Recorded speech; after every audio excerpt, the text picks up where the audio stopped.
आपने अक्सर समाचारों में economic advisory council to the prime minister EAC-PM के बारे में सुना होगा।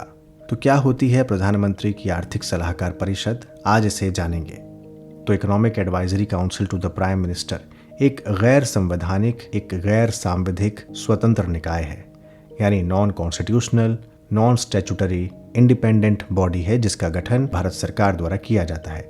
यह प्रधानमंत्री को विशेष रूप से आर्थिक पहलुओं पर सलाह देने के लिए बनाई जाती है। जब हम आर्थिक सलाह देने की बात करते हैं तो उसमें मुद्रास्फीति से लेकर माइक्रो फाइनेंस, औद्योगिक उत्पादन जैसे मुद्दे शामिल रहते हैं।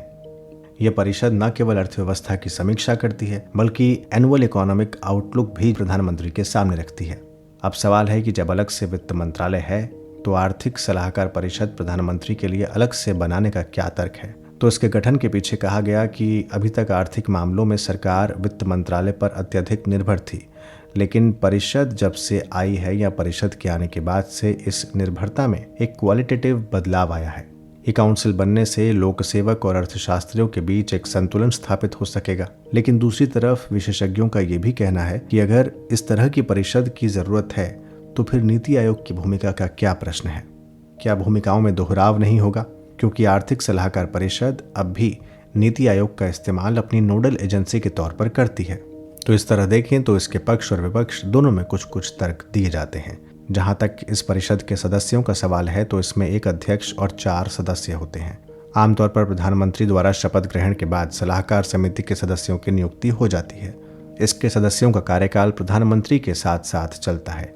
मसलन अगर प्रधानमंत्री अपने पद से इस्तीफा देते हैं या प्रधानमंत्री पद मुक्त होते हैं तो सलाहकार समिति के सदस्य भी त्याग पत्र दे देते हैं।